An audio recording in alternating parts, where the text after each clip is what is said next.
BC declaration అమలుపై కాంగ్రెస్ సర్కార్ ద్వంద్వ నీతిని అవలంబిస్తోందని మండిపడ్డారు వనపర్తి బీఆర్ఎస్ పార్టీ జిల్లా అధ్యక్షుడు గట్టు యాదవ్. కాంగ్రెస్ పార్టీ కామారెడ్డి డిక్లరేషన్ను కప్పిపెట్టే ప్రయత్నం చేస్తోందని ఆగ్రహం వ్యక్తం చేశారు. స్థానిక సంస్థల ఎన్నికల కోసమే ఆర్డినెన్స్ పేరుతో కాంగ్రెస్ పార్టీ మరోసారి మోసం చేస్తోందని, ప్రభుత్వం వెంటనే ఆర్డినెన్స్ ఆపి 42% బీసీ రిజర్వేషన్లకు చట్టబద్ధత కల్పించాలని డిమాండ్ చేశారు. ఏదైతే ద్వంద్వ నీతిని మోసపూరిత కుట్రలనే మళ్ళీ బయట పెట్టింది.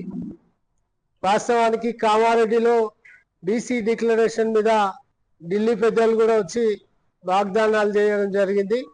దానికి అనుగుణంగానే ఇవాళ స్థానిక సంస్థలు దగ్గరికి ముంచుకొస్తున్న సమయంలో ప్రభుత్వం ఏర్పాటై 19 నెలలు జరుగుతున్న స్థానిక సంస్థల ఎన్నికలపై వ్యూహాత్మకంగా కాంగ్రెస్ పార్టీ మోసపూరిత ఎత్తుగడల కోసమే దీన్ని నాల్చింది.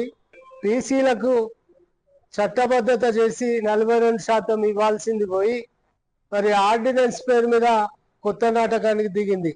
ఇది అమలు కాదు, కేంద్రం ఎట్లా ఒప్పుకోదని చెప్పి రేవంత్ రెడ్డి సర్కార్ అసెంబ్లీలో తీర్మానం చేసి చేతులు దులుపుకున్నది.